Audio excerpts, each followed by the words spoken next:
In September 2025, FBI Director Kash Patel appeared before both the Senate and House Judiciary Committees in a series of oversight hearings that legal scholars and congressional observers have described as among the most consequential confrontations between the legislative branch and federal law enforcement in modern American history. The FBI's footprint has gotten so freaking big. Already has some controversial ideas for overhauling the Bureau. I'd shut down the FBI Hoover building on day one and reopening the next day as a museum of the deep state. Our biggest enemy against that truth is the deep state.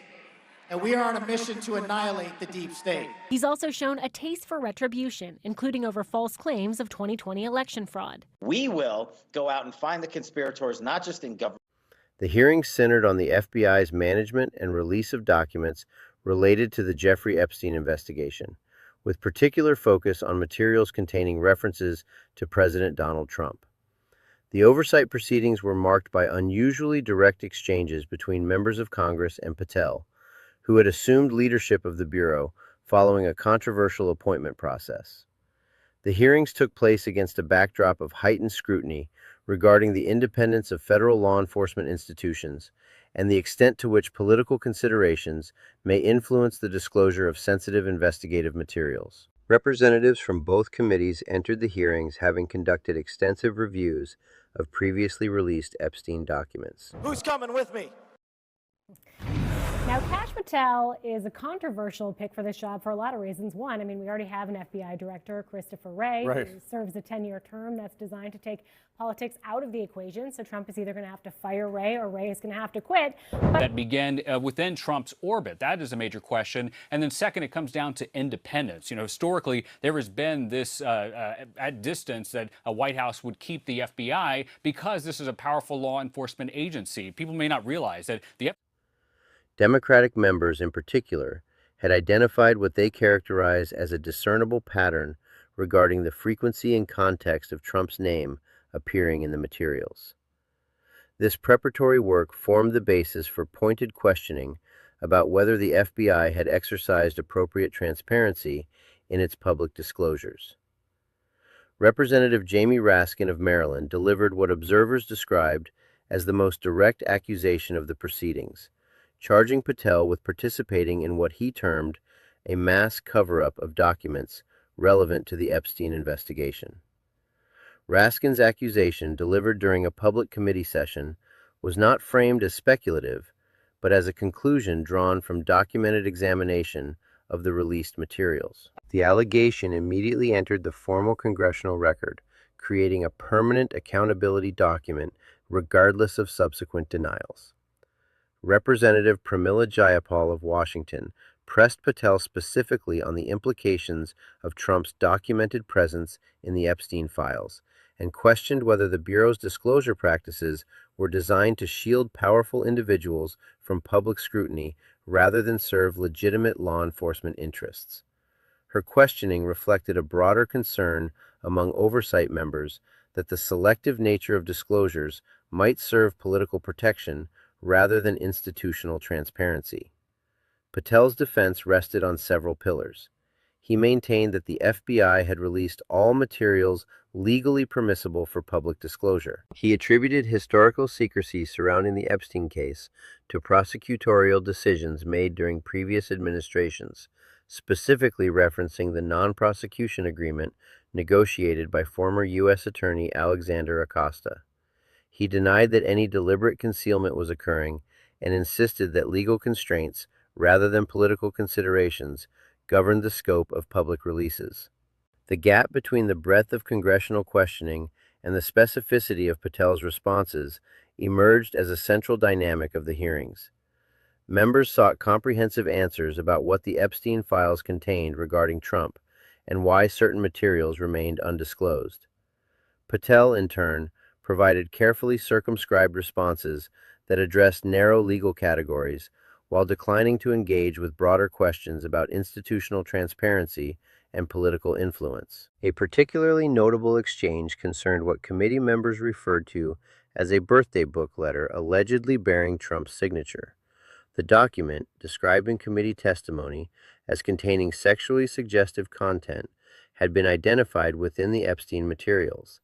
When questioned about this specific document, Patel agreed that the FBI would investigate whether the signature was authentic, a commitment that transformed a congressional question into a formal investigative obligation. Legal analysts noted that Patel's agreement carried significant procedural weight. When an FBI director commits to a specific investigation during sworn congressional testimony, that commitment becomes subject to formal oversight follow-up, including requests for progress reports, subsequent hearings, and potential subpoenas for related documentation. The framing of the inquiry as a forgery investigation rather than a broader authenticity review also drew analytical attention, with some observers suggesting the narrow scope might predetermine certain conclusions. The hearings must be understood within the broader institutional context of Patel's appointment. Prior to assuming the directorship, Patel had authored a book critical of federal law enforcement and intelligence officials, characterizing certain career civil servants as deep state actors opposed to Trump's political agenda. He had been an outspoken advocate for the position that the FBI had been weaponized against the former president. His appointment required either the removal of former Director Christopher Wray, who had been serving a statutory 10-year term designed to insulate the position from political influence, or Wray's resignation. This background shaped the fundamental dynamic of the oversight proceedings. Committee members were not questioning a career law enforcement official with a documented history of institutional independence. They were examining a political appointee whose public record suggested alignment with the president's political and legal interests. The Epstein files, containing references to the sitting president, presented precisely the type of situation where institutional independence and political loyalty might conflict. Representative Eric Swalwell of California engaged Patel in an exchange that drew significant attention from observers and media outlets. When Swalwell pressed for specific answers regarding the Epstein materials and the Bureau's management of documents involving Trump, Patel responded by calling the congressman a disgrace. The personal attack, delivered during formal oversight proceedings, substituted rhetorical confrontation for substantive engagement with the questions posed. The Swalwell exchange illustrated what multiple news organizations, including the Associated Press and CNN, characterized as a broader pattern in Patel's testimony. Rather than addressing the substance of oversight inquiries, Patel frequently challenged the credibility and motivations of his questioners, framing congressional scrutiny as political theater rather than legitimate constitutional oversight. This approach, while not unprecedented in contentious hearings, marked a notable departure from the traditional posture of FBI directors before congressional committees, where institutional deference to oversight authority has historically been the norm. The documented record of the September 2025 hearings now constitutes a formal element of the congressional oversight file on Epstein-related materials. Patel's commitment to investigate the signature on the birthday book letter is a trackable obligation. The accusation of cover-up, delivered by Raskin and supported by other members, resides permanently in the legislative record. The pattern of Trump's name in the released documents, identified through members' preparatory review, provides an evidentiary foundation for ongoing scrutiny. The documented outcomes of the Patel oversight hearings establish several mechanisms through which congressional accountability efforts may continue to advance, regardless of the administration's position on disclosure limitations. Understanding these mechanisms requires examining the specific commitments made during testimony, the formal procedures available to oversight committees, and the broader legal framework governing congressional access to law enforcement materials. Patel's agreement to investigate the signature on the birthday book letter represents the most concrete procedural development emerging from the hearings. This commitment transforms a question about document authenticity into an active FBI investigation with defined oversight implications. Committee members may now submit formal letters requesting status updates on the investigation's progress. They may incorporate the investigation into subsequent hearing agendas. Should the FBI's responses prove inadequate, committees possess subpoena authority to compel production of investigative records.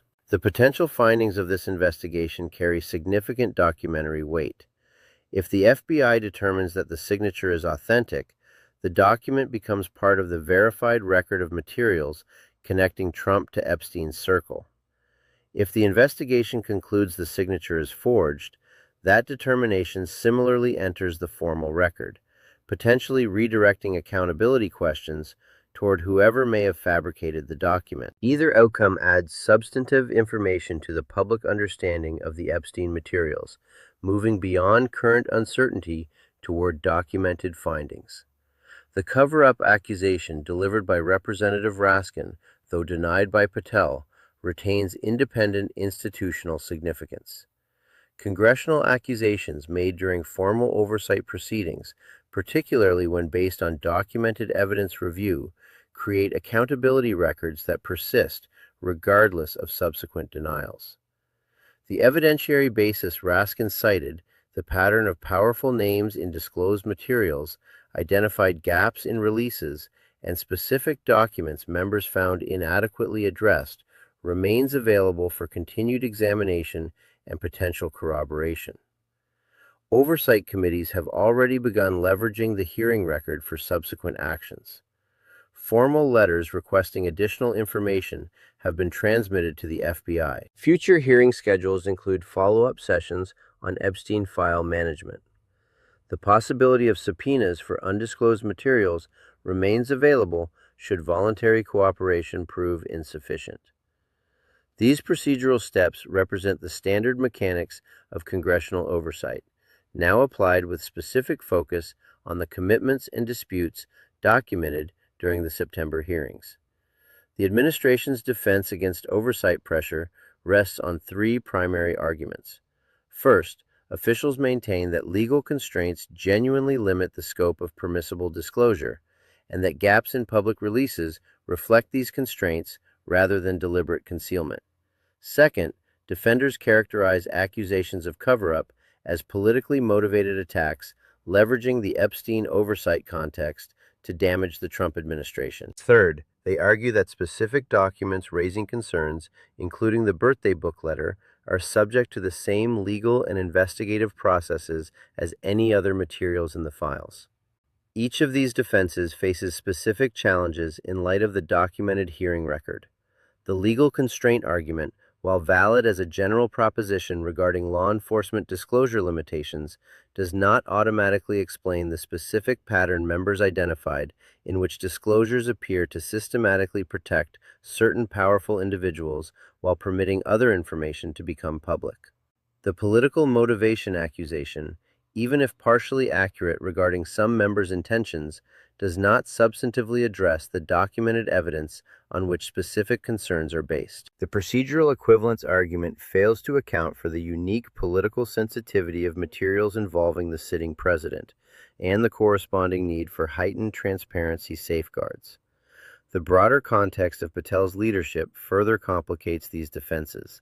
His pre-appointment rhetoric regarding the deep state, his characterization of federal law enforcement as politically compromised, and his explicit alignment with Trump's political agenda created the conditions under which his management of politically sensitive materials would face heightened scrutiny. An FBI director with a documented history of institutional independence might receive greater deference regarding disclosure decisions. A director whose appointment was explicitly premised on loyalty to the president's political interests faces a different standard of accountability when managing documents potentially implicating that president. The formal record established by the September 2025 hearings thus functions as a foundational document for ongoing oversight efforts. Congress has placed on record its documented examination of Epstein materials and the patterns identified therein. It has formally accused the FBI director of participation in concealment. It has obtained specific investigative commitments. These elements, taken together, create accountability pressure that does not dissipate when hearings conclude. Legal experts note that the path from congressional accusation to legal consequence involves multiple procedural stages. Oversight findings may inform legislative reforms regarding FBI disclosure practices.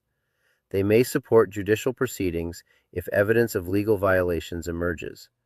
They may shape public understanding and political accountability through the documented record itself. The hearings have not resolved whether a cover-up occurred, but they have established the formal framework through which that question may continue to be investigated.